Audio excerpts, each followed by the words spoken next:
Hey everybody, Jamie Pate here. Welcome to this video, which we are officially calling the SBC Fest homework video. So let me show you what I have for you. Let's go.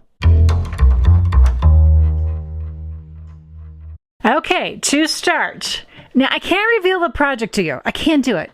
I want to, but I can't. Like, don't even ask me. So we're just gonna prep some things instead. Can you trust me on this?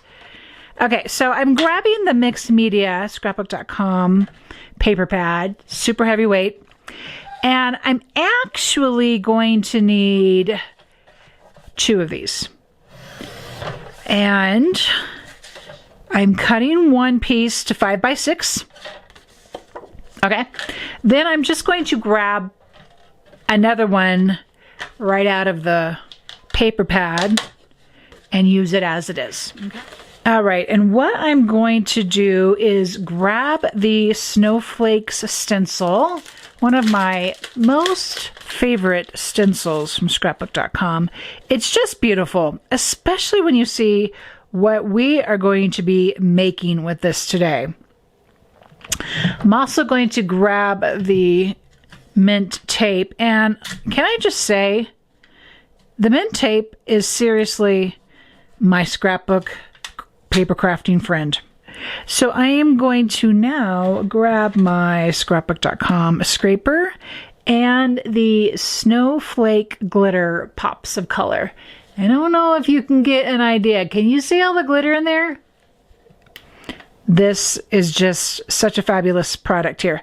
I like to add the pops of color right to the craft tool. And you just want to kind of go slow. This is not any kind of race whatsoever. And make sure that, to the best of your ability, all of the openings are filled. And so that is exactly what I'm doing. I think I'm pretty happy with that on this larger piece. So I am going to carefully pick this up. I like the silicone mat for this technique, but I did still want to make sure I had it adhered to the work surface with the mint tape. And this is just so beautiful. Can you see that? Can you see the result of that? Let's see if we can get a little bit of shine there. It is deeply impressive when I'm looking at it straight on right now. You're going to want to set this aside and let this dry completely. In the meantime, there's still this 5 by 6 piece that we need to utilize. And so, since I already have the mess of the stencil out, we're going to go ahead and just do it. We're going to go ahead and finish this right now. And this is really going to be helpful to have this at the ready because we need it to dry. We want this to be completely dry before we make use of it in the project making on the SBC Fest weekend. So same thing. Take a moment, take a minute, don't rush. Get all of those openings filled. Besides oohing and eyeing at the beauty of this stenciled piece, I'm a fan. Go now and drop your stencil into some warm soapy water, and that pops of color is going to magically clean up. All right, the next thing we're going to do is chat a half a second about chipboard, and then go ahead and cut the chipboard because it needs some slow time. It needs not to be rushed through. That's how I feel about chipboard. So I use just a little bit heavier duty utility knife. I don't even use my craft knife. And when I'm cutting chipboard, if you've never heard my spiel before on this, I do not cut through the first time. I cut through a couple times. I'm just kind of breaking the next layer in a way. In my brain, that's what it feels like I'm doing. So even if I have to go through this like 5-6 times, I'm fine with that. I am never in a hurry to cut chipboard. So as I'm doing this, My blade might even actually be a little dull, but it's still going to give me a nice cut as long as I take the time like that. Okay, so that's 5 inches wide, and I want it to be 6 inches long. I think this is a tad bit longer than 6 inches. Actually, let's do it up here on the edge. That would be better. Okay, and we're just going to do the very same thing. And again, same thing. And just make sure you're giving even pressure to your ruler and not letting that move while you're going through all these times with your utility knife. And just be patient. This is the slow part of crafting. Even the preparing part of making projects can be its own sort of meditative process. The idea here was that basically I gathered almost a collection. There's a couple things in here that's not part of a collection, and tried to stay fairly neutral with the colors, meaning I didn't use a wide variety of colors. You can see I kind of stayed with this blue-green kind of hue. And then, so I wanted to show this to you for you to get an idea, and I'm going to go ahead and share a disclaimer with you right now. And you'll see this in the class that there's a lot of different ways you can go with what our project is going to be in SBC Fest. So I'm going to share, some of the things that we need to get prepped for this already, but just know, it's just wide open how you can use this. The next thing we need to do in terms of our prep is grabbing the nested tree die. And we're going to use, if you were to count these, the largest to smallest, and go 1, 2, 3, 4, we're going to need number 2, the second to the largest size. Okay. Then what we're going to need to do is take our paper and fold it in half. Now, I will tell you, when we do this, the inside pattern is not going to be in the right direction. And I give you some options in class as to what to do about that. Next thing we're going to do is grab our die cutting machine. I have a fresh magic mat I'm going to be using.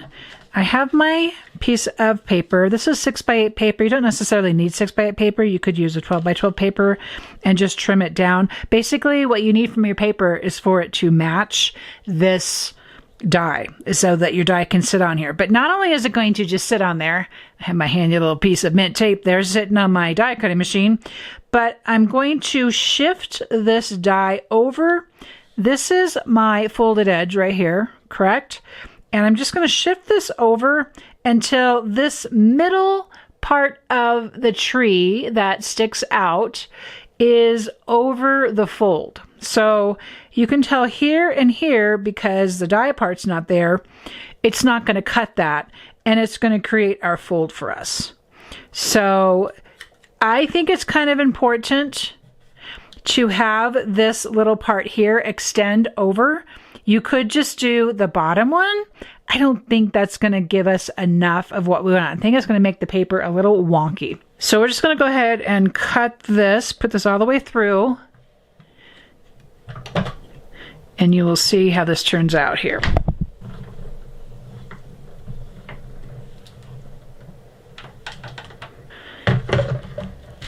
Okay, so pulling all this off, carefully pull your tape off. I like to kind of get the die and pull it up gently and then kind of roll the die back. Not the die, the mint tape. All right, and see what you have left now? Then you have a little kind of like tree card. All right, we're going to come back to the trees in a moment, but there is another thing I want to go ahead and skip to. And we're going to need some pockets in our project.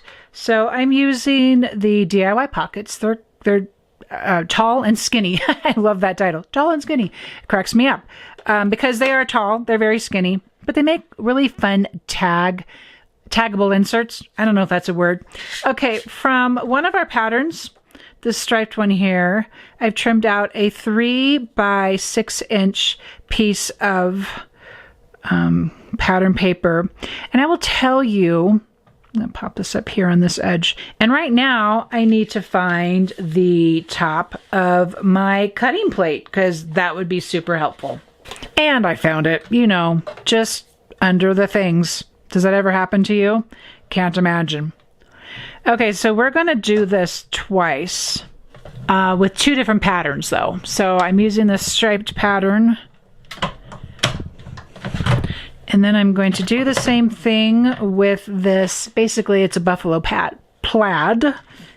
Okay, so let me just get this out of the way just a little bit more. We're going to need that again here, though.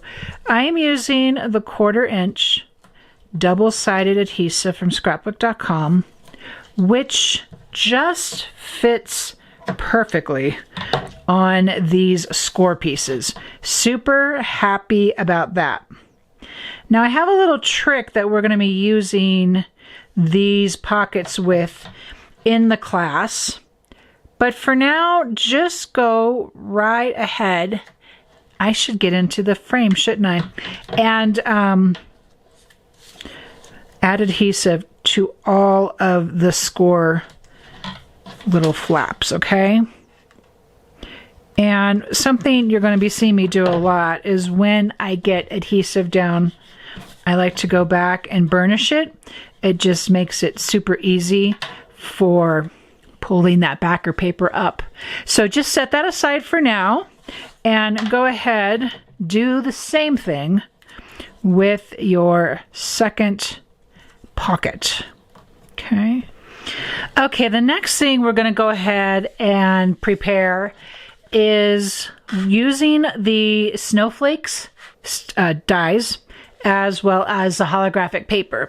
Now, you have probably seen me do this before. I am actually a huge fan of this holographic paper.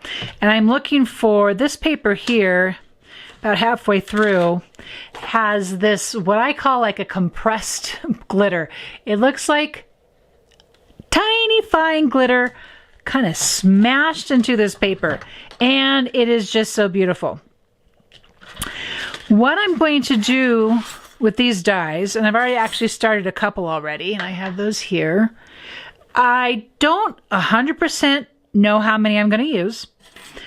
I do know I want a couple of these large ones. I'm going to go ahead and do the medium right now as we go through here. I'm going to come back and do the smaller ones at a separate pass.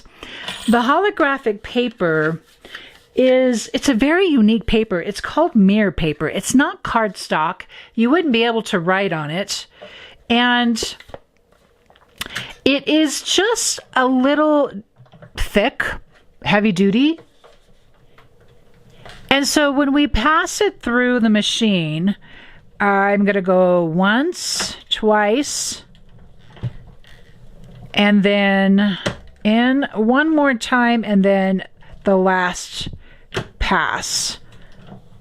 And this, I am learning with this paper, and I hope that didn't shake us too terribly much, makes for really great results. This large snowflake, he's just kind of eager already, so that's not hard. Oh, and these are actually sticking to the mat. So let's see, I'm trying to find my pick here so I can pull these up nice like. Once you get it started, you can gently pull them up. They're pretty durable. They're not going to tear like paper, but you can't just rip them off of the magic mat either, so I don't suggest that. This one already is ready to go.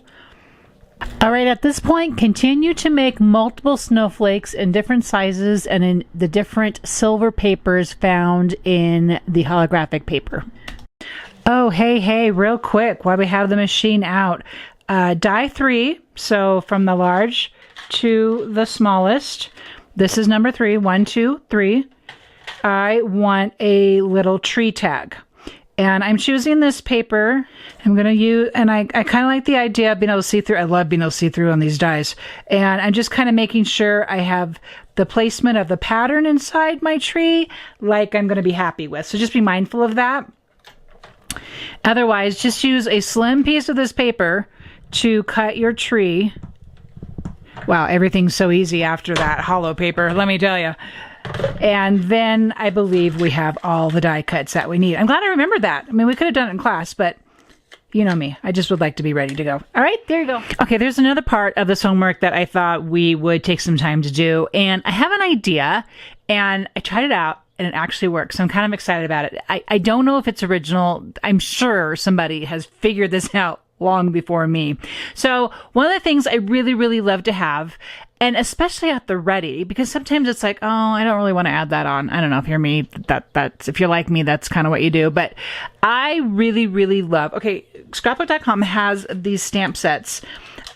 These are called Wordfetti. These are a little holiday eccentric, but that's okay because it's not all holiday. So there's other ones besides what I'm showing you right now. But you have the Wordfetti Fa La La. You have the Wordfetti December. There's Wordfetti Christmas. What I wanted to do was, I'm thinking through, okay, how can I just have a whole bunch of these at the ready? Like right here. And this is kind of what I did. I figured out how we can stamp these all at one time. So let me show you what I did. Okay, in this instance, a stamp tool is your friend. So I have the Misty Stamp Platform. I'm going to go ahead and use one of these mixed media papers. So I'm going to get this in here and just get it settled out. Okay, and the next thing I'm going to do, I have sort of an assortment of what's called sticky grid, and they're grid sheets, but they have adhesive on both sides. And so I already cut into the Sizzix ones that I have, so I'm just going to go grab it again. The stamp set here is 4x6, so that's about the size of the grid that I am cutting here. So what I did before, and there might be another way to do this, but I'm gonna go this way. I'm actually changing up the stamp set that I want to use. I want to use the Fa La La Wordfetti. Okay, so we're gonna gently pull the one clear backer off of the stamp set. I'm gonna set that aside. And I'm going to come in here. This one particular stamp is a little crooked. I'm going to straighten it up. And I got to tell you, I don't always get my stamps back on here terribly straight. So that's kind of an issue. Anyway, so I have my sticky grid here. And I'm going to separate one of the backers. So when I'm pulling this off, and you might want to save that to use and be able to store your sticky back. This is a sticky part here. I'm going to lay it right onto that backer that the stamps are still sitting on. Then I'm going to grab this last part, this back part of the sticky grid. Kind of takes me a second there to find it. Let's see here. Maybe I can get over here better. There we go. Okay. And then you want to kind of make sure the sticky stays down. So without getting too stuck, you could also do this with a tool of some sort. All right. Now this side is sticky. So you can probably imagine what I'm going to do next. Yes, I'm going to come and grab that with the top of my stamp. I'm sorry, I got a lot of thoughts going on here. So I went and grabbed it with the top of the stamp platform, correct? Yes. So what are we going to do next? Next, we're going to do, and I can kind of see that my stamps might be crooked on here, but it's kind of okay. This allows for some mistakes. It's just kind of okay that way. I'm just going to make sure I'm using a dye ink. This is ScrapbookCom's black dye ink. The reason I'm opting for a dye ink is, one reason is you get a more of a crisp imprint, and for words we want that, and these are smaller words, right? We're creating DIY word phrases, which I'm literally always looking for when I am shopping, because I really like word phrases. If you follow me on my channel, I'm using that kind of inspiration a lot. Oh my word, that's upside down, that cracks me up. That was a really good first impression. Okay, so the second reason I would be using the dye ink is in case, now that I have this stamped strips of phrases at the ready, I can come back in and add some inking to them if I wanted to. So just to show you what I did next, is and you can use pattern paper, you can use a different cardstock. Obviously this one's pretty heavy weight, so it's going to be pretty sturdy. So you don't have to use the mixed media. You can use any paper you want for this, right? So then I trimmed down the sides because I figured it would be easier to come in here and grab these and trim them off. And so now I can just go in, especially with a trimmer like this where I can see where I'm cutting, I can just go in and trim that and then grab my scissors and trim away however I would like that to be. I could also say with this sweater weather, trim off at this end, leave a little bit of a space there on this end, and then come back in here and give it a little V-notch. These scissors are kind of big for doing this, but you're gonna get the idea here. Yeah, I kind of made a sort of a big little, sort of a big notch is going on there, but you're gonna get the idea of what I'm talking about here. Okay, so then you have like this little flagged element too. You've got room on here to do that. So this is just a great thing, you know, if you're listening to a ScrapBook.com live stream or you're watching someone's video, you could have these all stamped out and trim them up and look at all of the word phrases that you have at the ready. So that's a look at homework for this SBC Fest and the Coming Up project. Thank you so much for watching this homework video. All links are provided below. Be sure and check out my supply page, and I will see you at the fest.